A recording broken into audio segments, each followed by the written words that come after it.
Adequate and timely supply of blood and blood components which are tested and free from transmission-related infection in a timely manner even during this pandemic. AIIMS has a very large blood bank services. There are 4 blood banks operational at AIIMS. The main blood bank, which we just visited, the CN Center blood bank, the Trauma Center blood bank, and at NCI Jhajjar also there is now a blood bank which is going to be made at a higher level. These blood banks together account for around 70,000 to 80,000 units annually with 100% component separation facility. And during this pandemic, the blood bank facilities have been working to full capacity and supporting patients during this COVID area where sick patients, both COVID and non-COVID, have required blood and plasma products as far as their illness is concerned. The current plasma campaign is an attempt to address this issue of plasma, convalescent plasma, as one line of treatment as far as treating COVID positive patients are concerned. It's also an awareness camp among the general public. And I will say, with support of the Delhi Police Corona Warriors, and I would really call them super Corona Warriors, because not only have they been in the initial part of this battle against COVID, but have now, after being infected with the virus, have now come and again joined the war by donating their blood. So these are super Corona Warriors who have now come and donated their blood to lead the launch and help us as far as this campaign is concerned to plasma donation. This campaign will run for the whole week and aims to create awareness among COVID-19 recovered patients that this is a safe procedure and plasma donation can help save lives. The blood bank regularly assesses the eligible COVID-19 recovered volunteers for donations, checks them to see that there are adequate antibodies in the blood before they can donate. And this process usually takes 1 to 3 hours, after which the plasma can be collected on the same day. The AIIMS blood bank has been involved in this plasma collection, the convalescent plasma, from early April as a part of the trial to assess the efficacy and currently is providing an off-label therapy. This trial is almost over. ICMR was conducting this trial in almost 20 centers and the sample size was around 450, which has been achieved, and we're waiting for the data analysis to tell us how effective it is as far as COVID-19 infection in our country is concerned. The blood bank at AIIMS has contacted more than 2,000 recovered patients for plasma donation, out of which 40 COVID-19 recovered donors were found to be eligible and have donated plasma at AIIMS till date. Of these 40 donors, 7 were volunteers from various parts of the city and 33 were part of the AIIMS staff and family. So again, just to say that even our own staff and their families have understood the importance of plasma donation and have come forward. And I'm grateful to all of them for having really supported us, and sometimes it's a big challenge because we have sick patients in our trauma center who we need plasma for, and our own staff has come forward and donated blood for them. So thank you, sir, and I'm really also grateful to the Commissioner of Police for this initiative. Coronavirus was indeed a unique experience for all of us. Such an experience we had never had before. So when this happened in Delhi, all of us were not aware how to react to such a coronavirus.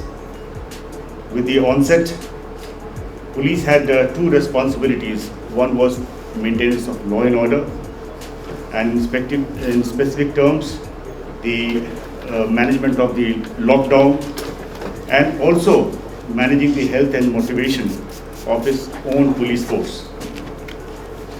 I must say the Delhi policemen did a commendable job in both in managing the law and order, ensuring that the lockdown was successful, and at the same time they never forgot the humane aspect of it.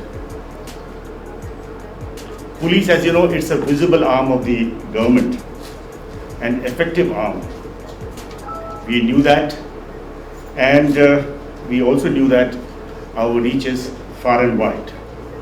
And we decided in the beginning itself that we must supplement the effort of the government in ensuring that the directions from the government is fully implemented. First of all, we ensured the lockdown, but we also realized at the same time that it's the so-called curfew was not because of anybody's fault. It was not because of any law and order situation that the people had to stay indoors, but it was because of the medical reason that the people had to stay indoors.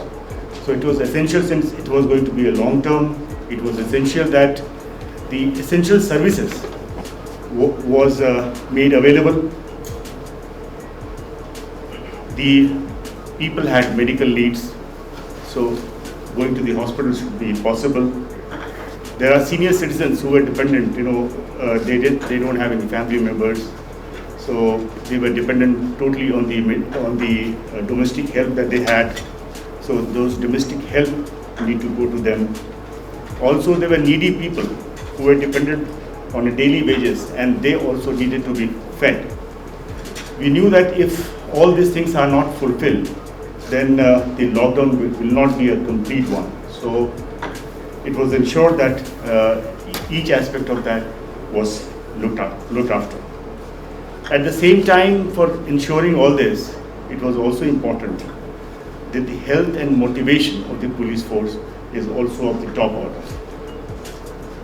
To start with the Ministry of Ayush provided us Ayurvedic medicines, which was administered to every policeman twice, and there was a greater emphasis on yoga. Each policeman were provided adequate amount of protective equipments.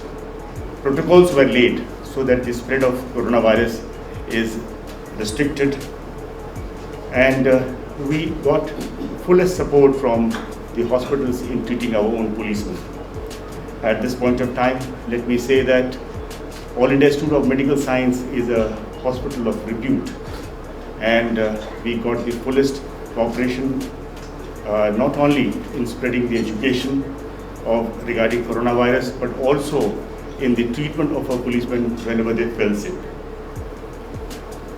Delhi Police, at this point of time, already more than 2,500 policemen, they contracted this disease, and I am happy to inform that more than 2,100 are already cured and they are back to work. And I was informing the Honorable Minister that our recovery rate, as it is called, is more than 84% as of today. Though at the same time we lost few policemen, but then as a department as a whole, they are looking after their families as well.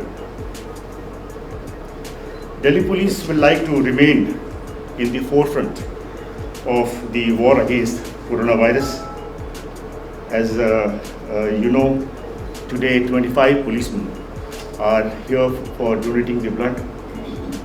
As we have sought the willingness of the recovered policemen, there are already more than 650 donors that we have with us, and in days to come, they will also be providing plasma.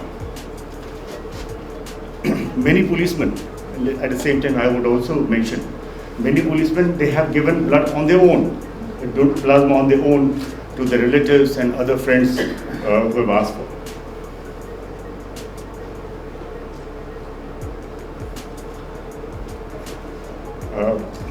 I hope the kind of good work that is being done by the medical fraternity and the other corona warrior, that is police, will embolden other members of the public, and they will also come forward in the war against the coronavirus. आज के इस अत्यंत पवित्र एवं सात्विक कार्यक्रम के विशिष्ट अतिथि दिल्ली के पुलिस कमिश्नर, वर्षों से हम सबके साथी श्री SN श्रीवास्तव जी, एम्स के डायरेक्टर डॉक्टर गुलेरिया, यहाँ उपस्थित सभी पुलिस के वरिष्ठ अधिकारी जन, सभी अन्य पुलिसकर्मी भाई, सभी मेरे एम्स परिवार के साथी और उपस्थित मीडिया के मित्रों, आज का कार्यक्रम बहुत ही पवित्र और बहुत ही प्रेरणादायक कार्यक्रम है। अभी हमने श्रीवास्तव जी का, जो हमारे दिल्ली के पुलिस कमिश्नर हैं, वक्तव्य सुना और हमें जानकारी मिली कि किस प्रकार से पिछले समय में 2532 केवल पुलिस विभाग के दिल्ली में ही केवल हमारे जो साथी हैं वो कोरोना से प्रभावित हुए। उन्होंने एक दुखद बात ये भी शेयर की कि केवल दिल्ली पुलिस में ही 1 दर्जन हमारे दिल्ली पुलिस के कोरोना वॉरियर्स वो इस सारी असाधारण परिस्थिति में मृत्यु का शिकार हुए और उन्होंने कोरोना के खिलाफ लड़ाई लड़ते लड़ते अपने प्राणों को भी न्यौछावर किया। और आज जो हम कार्यक्रम कर रहे हैं, इससे भी हमें असाधारण प्रेरणा इसलिए मिलती है कि जिनको तकलीफ़ हुई उन्होंने बहुत जल्दी अपनी तकलीफ़ को भूला और भूलकर दूसरे कोरोना से प्रभावित समाज के लोगों की प्राण रक्षा के लिए आगे आकर उन्होंने अपने आप को वॉलंटियर किया और खाली वॉलंटियर ही नहीं किया, उदाहरण प्रस्तुत किया समाज के लोगों के लिए। मैं पिछले काफ़ी दिनों से फॉलो कर रहा हूँ। मुझे सबसे पहले डीसीपी रंधावा साहब ने बात किया, पुलिस कमिश्नर साहब ने फ़ोन किया और अति उत्साह के अंदर उन्होंने कहा कि हमारे बहुत बड़ी संख्या में पुलिसकर्मी भाई जो कोरोना से प्रभावित हुए हैं, उन्होंने मन में संकल्प लिया है कि वो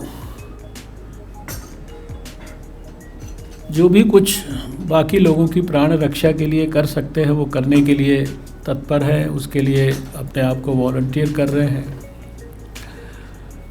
यद्यपि उनके ऑफ़र को तो शायद काफ़ी दिन हो गया, लेकिन इसको आज एक इंस्टीट्यूशनलाइज्ड तरीके से इस कार्यक्रम को, ताकि इसके माध्यम से खाली पुलिस के हमारे कोरोना वॉरियर्स ही नहीं अपितु दूसरे कोरोना वॉरियर्स को भी खाली दिल्ली में ही नहीं अपितु सारे देश में इस पवित्र यज्ञ में अपनी आहुति डालने के लिए प्रेरणा मिले। इस नाते ये कार्यक्रम आज आयोजित किया गया है। जैसा कि अभी डॉक्टर गुलेरिया ने विस्तार से वक्तव्य दिया, हम सब जानते हैं कि जो ब्लड डोनेशन है वो कोई भी व्यक्ति 65 साल तक की उम्र का साल में 4 बार आसानी से कर सकता है और उसको एक पवित्र दान की संज्ञा भी दी गई है। वो माना भी जाता है और शायद मानवता की सेवा का उससे बड़ा कोई दूसरा प्रकल्प नहीं हो सकता। बहुत बड़ी संख्या में देश में मिलियंस की संख्या में स्वैच्छिक रक्तदाता हैं जिनके महान प्रयासों से देश के अंदर लोगों को सेफ ब्लड मिल पाता है, असाधारण परिस्थितियों में मिल पाता है, उनके प्राणों की रक्षा होती है। उसी तरह से जैसा बताया गया कि प्लाज्मा का जो डोनेशन है ये 1 महीने में 2 बार व्यक्ति कर सकता है। और आज मुझे बहुत खुशी हुई कि एक पुलिस के कांस्टेबल या शायद ऐसा ही थे वो, ओम प्रकाश, उन्होंने आज तीसरी बार अपना प्लाज्मा डोनेट किया। अप्रैल में उनको कोरोना हुआ था और उसके बाद उन्होंने आज तीसरी बार एम्स में अपना प्लाज्मा डोनेट किया। ये कोरोना वॉरियर्स जो है, ये टर्म भी सबसे पहले मैंने ही कॉइन की थी और उसके बाद इसको सारे देश ने पिकअप किया। तो मैं सोच रहा था कि ये जो कोरोना से प्रभावित होने के बाद जो प्लाज्मा डोनेट कर रहे हैं ये भी तो वॉरियर्स हैं।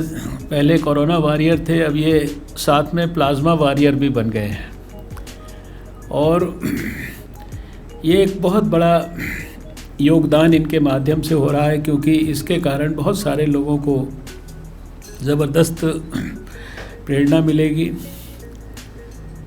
जहाँ जहाँ भी कोरोना के थोड़ा भी गंभीर रूप से प्रभावित मरीज़ों के ऊपर प्लाज्मा का इस्तेमाल किया गया है, यद्यपि अभी जो देश में 452 मरीज़ों के ऊपर ट्रायल कंप्लीट हुआ है, ऑफिशियल ट्रायल, जहाँ तक मुझे जानकारी है लगभग 60 सेंटर्स में वो किया गया। उसके रिज़ल्ट्स वगैरह कंपाइल हो रहे हैं, लेकिन जो चारों तरफ से जानकारी साधारणतः समाज से मिलती है वो यही मिलती है कि कम से कम इसको देने से किसी का नुकसान नहीं हो रहा है, कोई एडवर्स रिएक्शन नहीं हो रहा है और बहुत सारे लोगों के ठीक होने की भी बातें आती है, लेकिन उसका जो साइंटिफिक औपचारिक रिज़ल्ट है वो तो ICMR अपना अध्ययन करने के बाद ही देश के सामने प्रस्तुत करेगा। लेकिन बहुत जल्दी ये एक मूवमेंट के रूप में विकसित होना प्रारंभ हुआ है और आज के इस कार्यक्रम में भी अभी करीब 26 पुलिस के हमारे साथियों को, जिनमें से काफ़ियों ने तो अभी तक सुबह से अपना प्लाज्मा डोनेट भी कर दिया। उनको हमें श्रीवास्तव जी को और डॉक्टर गुलेरिया को मिलके सम्मानित करने का मौका मिला। ये हमारे लिए सबके लिए बहुत सौभाग्य की बात थी। उन्हें सर्टिफिकेट देने का मौका मिला और हम सब भी गर्व की अनुभूति कर रहे थे उनके साथ तस्वीर खिंचाकर, फ़ोटो खिंचाकर। और मैं जानता हूँ कि इस कार्यक्रम के बहुत दूरगामी और बहुत ही अच्छे प्रभाव सारे देश के अंदर होंगे। अपने अपने तरीके से लोग कर रहे हैं, लेकिन जब पुलिसकर्मी इस प्रकार की परिस्थिति में आके इस काम को आगे बढ़ाने के लिए अपने आप को वॉलंटियर करेंगे, और वो अपने आप को खाली वॉलंटियर नहीं करेंगे, इस काम को आंदोलन के रूप में विकसित करने की मंशा रख के उसके ऊपर काम करेंगे, तो इसका बहुत लोगों के ऊपर एक सद्प्रभाव पड़ेगा। हम सब जानते हैं कि यूँ तो कोरोना वॉरियर्स की बहुत सारी श्रेणियां हैं। डॉक्टर तो एक श्रेणी है जो सीधा सीधा सबसे ज़्यादा मरीज़ों के संपर्क में रहता है। नर्सेज हैं, हमारे जितने अस्पताल के अंदर पैरामेडिकल वर्कर्स हैं, अस्पताल में हमारे सैनिटेशन का स्टाफ होता है, दूसरे हमारे सिक्योरिटी का स्टाफ होता है। समाज में जाते ही हमारे पुलिस के भाई हैं, हमारी जो दूसरी हमारी पैरामिलिट्री फोर्सेस हैं, या दूसरे पुलिस के अलावा जो हमारे बॉर्डर सिक्योरिटी और दूसरे आर्मी के लोग हैं, उन्होंने भी जगह जगह इस प्रकार से काम किया। हमारे जो जर्नलिस्ट भाई हैं, इनको भी लॉकडाउन कितना बड़ा रहा हो, लेकिन इनको तो सड़क पे आना ही था। यहाँ चाहे जितने मर्जी कोरोना के पेशेंट हो सकते हो, तो भी मीडिया के लोगों को कोई किसी प्रकार की छुट्टी नहीं थी। और ये सब प्रकार के जो कोरोना वॉरियर्स हैं, इसमें मैं समझता हूँ कि अस्पताल में डॉक्टरों के बाद शायद सबसे ज़्यादा कठिन परिस्थितियों के अंदर पुलिसकर्मियों को काम करना पड़ा, क्योंकि लॉकडाउन किस लिए था? हम सबको सेफ्टी देने के लिए। हम अपने आप को घर में आइसोलेट कर लें, बाहर हमें निकलने का मौका ना रहे। लेकिन लॉकडाउन को इम्प्लीमेंट करने का काम, कंटेनमेंट जोन 200 से 600 तो हमने कर दिए, लेकिन उस कंटेनमेंट जोन को वास्तव में डिसिप्लिन वे में उसके अंदर सारी गतिविधियां चले, इसकी किसकी जिम्मेदारी? तो वो जिम्मेदारी पुलिस की।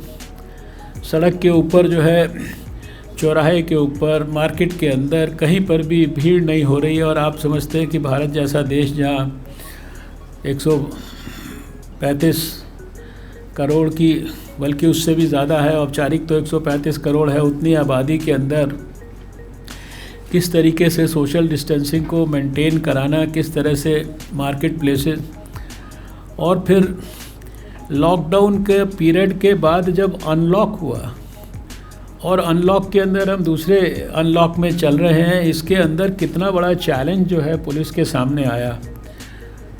और अभी पुलिस कमिश्नर साहब से मैं पूछ रहा था कि इस दौरान बाकी चीज़ों को भी उसी तरीके से आपको हैंडल करना था। क्राइम की चीज़ें हैं, कोई चोरी करते हैं लोग, कोई दूसरी तरह के साइबर क्राइम करते हैं, दूसरी चीज़ें, तो कितना बड़ा एक प्रकार से प्रेशर था। तो उन सब के परिस्थितियों के बाद भी पूरे रिस्क लेकर, और सारे दिन हम लोग टेलीविज़न पर देखते हैं कि जहाँ कहीं भी जिस प्रकार की भी विषम परिस्थिति आई, कहीं देखा कि हज़ारों की तादाद में माइग्रेंट वर्कर इकट्ठा हो गए, और कोई सोशल डिस्टेंसिंग नहीं, कुछ नहीं। अब उनको अगर ठीक से डिसिप्लिन करना है तो उनके बीच में ही जाके पुलिस के लोगों को करना पड़ेगा। तो ऐसी बहुत सारी विषम से विषम परिस्थितियों में भी पुलिस के हमारे भाइयों ने अपने आप को किसी भी प्रकार से जिम्मेदारी निभाने में कहीं पर भी उनकी कर्तव्य परायणता में कमी नज़र नहीं आई। इसलिए मैं सबसे पहले तो हृदय से श्रीवास्तव जी को, उनकी पूरी टीम को और सभी पुलिसकर्मियों को दिल्ली पुलिस के बधाई देना चाहता हूँ। लेकिन मैं जब आज इस कार्यक्रम में आ रहा था तो सुबह बैठे बैठे मेरे को ऐसे मन में रिवाइंड होने लगा, तो मुझे पिछले 25-30 साल के अंदर अनेकों ऐसे अवसरों का स्मरण आने लगा जब पुलिस के लिए कोई ये नई बात नहीं है कि वो समाज के प्रति जो उनकी एक औपचारिक जिम्मेदारी है उसके अलावा बहुत सारे सोशल इश्यूज़ के ऊपर किस प्रकार से आगे बढ़कर काम करती है। थोड़े ही दिन पहले, 2 साल पहले मुझे याद है कि जामा मस्जिद के पुलिस स्टेशन के अंदर हम लोगों ने एक स्किल सेंटर खोला था। बहुत ही प्रभावी ढंग से काम कर रहा है। पुलिस का भी वहाँ पर सहयोग है और स्किल मंत्रालय का भी सहयोग है। लेकिन सबसे ज़्यादा मुझे ख्याल आया, और इसलिए मैं आज 2 किताबें भी लेके आया कि एक डॉक्टर श्रीवास्तव को, अपने श्रीवास्तव जी को दूंगा, एक डॉक्टर साहब को, कि जब दिल्ली के अंदर 27 साल पहले हम लोगों ने पहली बार सपना देखा कि दिल्ली को भारत का पहला पोलियो मुक्त प्रांत बनाएंगे और फिर बाद में भारत को भी पोलियो मुक्त करेंगे, तो हम लोग समाज के अंदर सब लोगों को इन्वॉल्व करने की कोशिश करते थे। और उसी श्रृंखला के अंदर पुलिस को भी हम लोगों ने उसमें इन्वॉल्व करने की कोशिश की। जो पुराने लोग हैं सब जानते हैं, शायद जो आज डीसीपी हो गए होंगे उस समय और यंग ऑफिसर होंगे। तो मैं आपके उस समय के पुलिस कमिश्नर कौशल साहब जो थे, उनके बंगले पे लोधी एस्टेट में उनको मिलने गया था और मैंने उनसे 40 मिनट के करीब बातचीत किया और मैंने उनको बताया कि कैसे भारत के अंदर 60% जो बच्चे हैं दुनिया भर के वो पोलियो ग्रस्त हैं, उसका 10% दिल्ली में है और दुनिया में 100 से ज़्यादा ऐसे देश हैं जो बहुत प्रभावी ढंग से पोलियो को हराने के लिए युद्ध स्तर पर काम कर रहे हैं। उनकी लड़ाई है और अभी भारत में हम इस जंग को शुरू भी नहीं कर पाए हैं। तो बहुत विस्तार से, बहुत धैर्यपूर्वक उन्होंने सारी बातों को सुना और उस दिन उन्होंने मुझे कमिटमेंट किया कि दिल्ली के 52,000 पुलिस के सभी अधिकारी और कांस्टेबल ये सारे के सारे पोलियो उन्मूलन के काम में पूरी तरीके से लगेंगे। और फिर वो मीटिंग थी और उसके बाद का जो पीरियड था, 1 साल तक हमने देखा कि लगातार दिल्ली पुलिस शायद दिल्ली सरकार के स्वास्थ्य मंत्रालय से ज़्यादा पोलियो को भगाने के लिए एडवर्टीज़मेंट देती थी, नए नए इनोवेटिव आइडियाज़ लेके आती थी। वो कहती थी कि पोलियो को अरेस्ट कर लेंगे हम अच्छी तरीके से, और पता नहीं कितनी तरीके की बातें होती थी। और फिर उसी श्रृंखला में काम करते करते हमने देखा कि जब वो डी डे आ गया, एक तरह से असली 2 अक्टूबर 1994 का, जब सारे दिल्ली के अंदर बच्चों को पोलियो की वैक्सीन देनी थी, तो उसके थोड़ा दिन पहले दिल्ली में प्लेग आ गया। और प्लेग आ गया तो सब लोगों को ये लगा कि प्लेग के डर के कारण जो है शायद माताएं अपने बच्चों को पोलियो केंद्र पर नहीं लेके आएंगी, और उसके कारण हम लोगों को भी बड़ी टेंशन थी। हम लोग सब 9 महीने से तैयारी कर रहे थे। बहुत लोगों ने हम लोगों को सुझाव दिया कि आप इसको पोस्टपोन कर दीजिए। हमने कहा नहीं, पोस्टपोन नहीं करेंगे। हमें दिल्ली के लोगों पर, दिल्ली के अंदर जो लोग साथ में इसमें काम कर रहे हैं, उनकी योग्यता पर, उनकी क्षमता पर, उनके कमिटमेंट पर, सब पर हमें विश्वास है। और उस समय पे जब हम बहुत सारे नए बातें सोच रहे थे कि भाई और क्या क्या करें जिसके कारण हम ये प्लेग का भी जो संभावित खतरा है इससे अपने आप को बचा सकते हैं, तो उसमें 2-3 बातें प्रमुख थी। उसमें से एक आपके पुलिस के साथ जुड़ी थी। उस समय जो आज हमारे दिल्ली के उपराज्यपाल हैं, वो 15 दिन के लिए मेरे हेल्थ सेक्रेटरी छुट्टी पे गए। कोई उनके पर्सनल रीज़न था।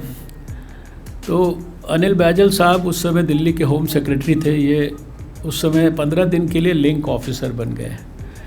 लिंक ऑफिसर बनने के कारण वो हमारे डायरेक्ट हेल्थ में, तो हमने उनको सारे बॉटलनेक्स वगैरह डिस्कस किए। तो जो 2 अक्टूबर का दिन था, हमें याद है कि उसके पहले जितने जो दिल्ली में चौराहे होते थे वहाँ ट्रैफिक पुलिस वाले अपनी ट्रैफिक की इंस्ट्रक्शंस देने से ज़्यादा तो वो बच्चों को लेकर आना है इसकी रिमाइंडर करते थे।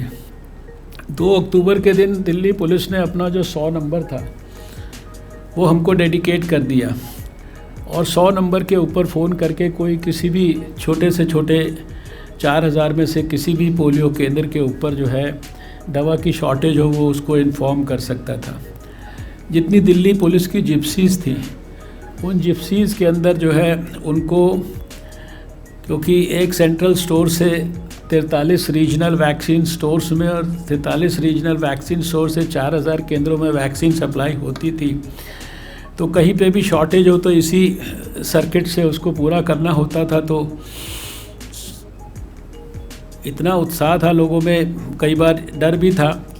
तो पुलिस की जिप्सीज़ ने, पुलिसमैन ने, उन्होंने जहाँ एक तरफ वैक्सीन की कहीं कमी पड़ रही है उसकी इन्फॉर्मेशंस को 100 नंबर के थ्रू ट्रांसमिट करने में सहयोग किया, पुलिस की जिप्सीज़ के थ्रू बच्चों को, उनकी माताओं को भी उनके गंतव्य स्थान पर ले जाने में हेल्प किया, और जहां ज़रूरत पड़ी वहां पर वैक्सीन को भी रीजनल वैक्सीन स्टोर से उठाकर और उसको केंद्र तक पहुंचाने के अंदर, और बहुत उत्साह के साथ मैं समझता हूं कि दिल्ली पुलिस ने उस कार्यक्रम की सफलता के लिए कंट्रीब्यूशन किया। दूसरा काम था जिसमें हमने एजुकेशन डिपार्टमेंट की मदद से दिल्ली के लाखों बच्चों को एक होमवर्क दिलवाया 30 सितंबर 1994 को, कि कल सुबह स्कूल के अंदर जब वापस आओगे तो 10 अपने घर के पास के छोटे 3 साल के बच्चों का नाम लिख के लाओगे। और फिर 1 अक्टूबर को फिर होमवर्क दिलवाया कि इन बच्चों को जिनका नाम लिख के लाए हो, इनकी माँ को कल सुबह अप्रोच करना है और इनको पोलियो केंद्र पर भेजना है। और टीचर्स को होमवर्क दिया कि 3 तारीख को सब बच्चों से आप पूछिए कि उन्होंने होमवर्क ठीक से किया कि नहीं किया। तो ये छोटे छोटे जो इंटरवेंशंस थे उसके परिणाम स्वरूप हमको सबको जो है मिलकर दिल्ली में उस काम को सफलतापूर्वक करने का मौका मिला। उसके परिणाम स्वरूप अगले साल भारत में, फिर और आगे वो तो लंबी यात्रा है। और 2014 से आप सब जानते हैं कि हम लोगों का देश पोलियो मुक्त सर्टिफाइड है। आखिरी केस तो हम लोगों ने 2011 में 13 जनवरी को कलकत्ता में, हावड़ा में देखा। तो आज मैं जब इस कार्यक्रम में आ रहा था तो मुझे बहुत नॉस्टैल्जिक होके जो दिल्ली पुलिस के अधिकारियों का, दिल्ली पुलिस के कांस्टेबल्स और दूसरे सभी लोगों का जो अभूतपूर्व कंट्रीब्यूशन था पोलियो के ख़िलाफ़ जंग को, तो मुझे ध्यान आया कि कोरोना के ख़िलाफ़ जो जंग लड़ी जा रही है, इस जंग की जब भी हिस्ट्री लिखी जाएगी उसमें जो पुलिसकर्मी, इस प्रकार के जो हमारे कोरोना वॉरियर्स हैं जिन्होंने अस्पताल के सिस्टम के अंदर से बाहर, अंदर के अलावा बाहर जो जिन्होंने इस तरीके का महत्वपूर्ण रोल अदा किया, हर समय खतरा बना रहता था। और आज तो लोग थोड़ा सा इम्यून हो गए हैं डर से, लेकिन 2 महीना पहले, 3 महीना पहले, 4 महीना पहले या इवन 1 महीना पहले भी अगर आप किसी को कहें कि इस तरह के कार्यक्रम में बैठ जाओ, तो शायद कोई इस तरह के कार्यक्रम में बैठने के लिए तैयार नहीं होगा। बीच में 1-2 महीने का पीरियड, तो मुझे 1.5 महीने का पीरियड याद है कि जब ये मीडिया वाले भी जो है इतने ज़्यादा बेचारे प्रभावित हो गए थे कि किसी के चैनल ने जो है वो मना कर दिया कि अब आप लोग को कवर करने के लिए नहीं जाना है।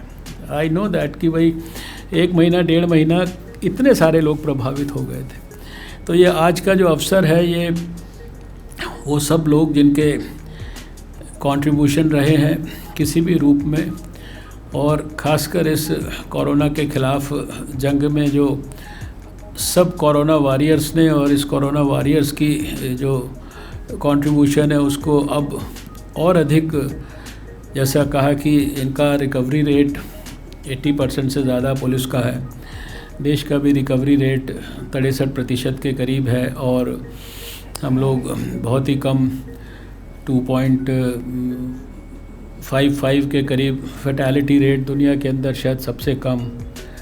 आज 1264 के करीब सुबह मैंने पता किया 1264 के करीब लेबॉर्ट्रीज़ हमारी हो गई हैं और 3 लाख से 3.5 लाख तक करीब टेस्ट रोज़ कर रहे हैं, बल्कि 3.5 लाख से भी ज़्यादा हो गया, 1 मिलियन तक हम ले जाने वाले हैं। ये सारी चीज़ें जो हैं सब लोग मिलकर बहुत प्रभावी ढंग से कर रहे हैं।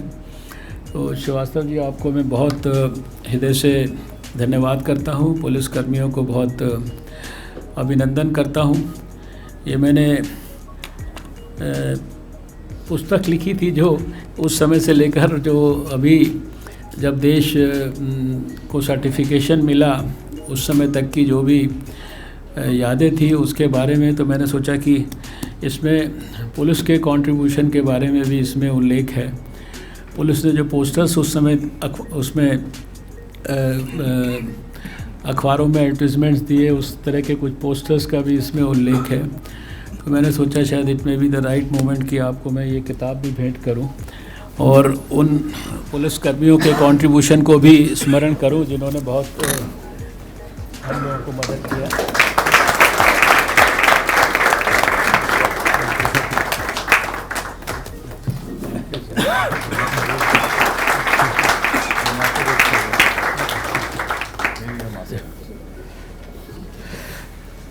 आप सबका बहुत बहुत शुक्रिया, बहुत बहुत अभिनंदन और सभी प्लाज्मा वॉरियर्स को हम सब की ओर से नतमस्तक होकर प्रणाम।